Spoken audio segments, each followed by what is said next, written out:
ഒരു സാധാരണ വിശ്വാസിക്ക് മാർപ്പാപ്പയാകാൻ സാധിക്കുമോ? പേപ്പൽ കോൺക്ലേവിനോട് അടുക്കുന്ന സാഹചര്യത്തിൽ ഇത്തരം ചോദ്യങ്ങൾ സ്വാഭാവികമാണ്. എന്നാൽ അതിനുള്ള ഉത്തരം 236 ആണ്ടിലെ സഭാചരിത്രത്തിലുണ്ട്. ആഗോളസഭയുടെ 19ാം മാർപ്പാപ്പയായിരുന്ന പോപ്പ് ആന്ററസ് മരണപ്പെട്ടതിനെ തുടർന്ന് നടന്ന കോൺക്ലേവിൽ അവിശ്വസനീയമായ ചില സംഭവങ്ങൾ നടന്നു. Papal conclave 13ാം ദിനത്തിലേക്ക് കടന്നിരിക്കുകയാണ്.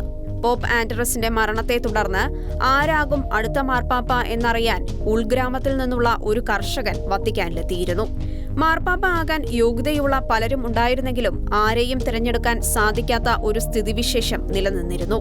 കോൺക്ലേവിന്റെ 13ാം ദിനം പെട്ടെന്നാണ് കോൺക്ലേവിൽ പങ്കെടുത്തവരുടെ ശ്രദ്ധയിൽ ആ കാഴ്ച പതിഞ്ഞത്. ഒരു പ്രാവ് പറന്നുവന്ന് ഫാബിയാന്റെ ശിരസിൽ വന്നിരുന്നു. പെട്ടെന്ന് ഇലക്ടർമാരുടെ മനസ്സിൽ വന്നത് യേശുവിന്റെ മാമോദിസ രംഗം വിവരിക്കുന്ന സുവിശേഷ ഭാഗമാണ്. പരിശുദ്ധാത്മാവ് പ്രാവിന്റെ രൂപത്തിൽ സ്വർഗത്തിൽ നിന്ന് ഇറങ്ങി വന്ന സംഭവം.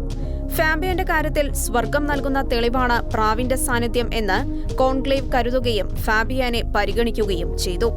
ഫാബിയാൻ ഒരു സാധാരണ വിശ്വാസി മാത്രമായിരുന്നു. ഒരു കർദിനാളോ മെത്രാനോ, എന്തിന് ഒരു വൈദികൻ പോലും ആയിരുന്നില്ല.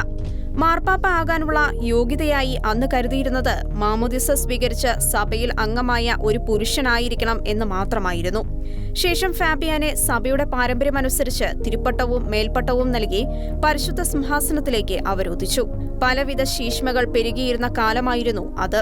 ഫാബിയാൻ മാർപ്പാപ്പ പ്രതിസന്ധികൾക്ക് നടുവിലും സഭയെ ധീരമായി മുന്നോട്ട് നയിച്ചു. ശേഷം 250ാം ആണ്ടിൽ ഫാബിയാൻ മാർപ്പാപ്പ സഭയ്ക്ക് വേണ്ടി രക്തസാക്ഷിത്വം വരിക്കുകയും ഇന്നൊരു വിശുദ്ധനായി വണങ്ങപ്പെടുകയും ചെയ്യുന്നു. ഈ ആധുനിക യുഗത്തിൽ 3ാം നൂറ്റാണ്ടിലേതുപോലെ ജനകീയമായ ഒരു കോൺക്ലേവ് അല്ല എന്നതുകൊണ്ട് തന്നെ ഫാബിയാൻ മാർപ്പാപ്പയെ തിരഞ്ഞെടുത്തതുപോലെയുള്ള ഒരു തെരഞ്ഞെടുപ്പ് ഉണ്ടാകില്ല എന്ന് മാനുഷിക തലത്തിൽ ചിന്തിക്കുമ്പോൾ തോന്നിയേക്കാം. കർദിനാൾ സംഘം അടച്ചിട്ട വാതിലിനുള്ളിൽ അതീവ രഹസ്യമായി ഈ തിരഞ്ഞെടുപ്പ് നടത്തുമ്പോൾ പരിശുദ്ധാത്മാവിന് പ്രവർത്തിക്കാൻ അടഞ്ഞ വാതിൽ ഒരു പ്രതിബന്ധമല്ല. കാലഘട്ടത്തിന് യോജിച്ച കർത്താവിന്റെ ഹൃദയത്തിന് ഇണങ്ങിയ ഒരു പാപ്പയെ തിരഞ്ഞെടുക്കാൻ കർദിനാൾമാരുടെ ഹൃദയത്തെയും മനസ്സിനെയും പരിശുദ്ധാത്മാവ് പ്രചോദിപ്പിക്കട്ടെ. ഇന്റർനാഷണൽ ഡെസ്ക്, ഷിഗ്ന ന്യൂസ്.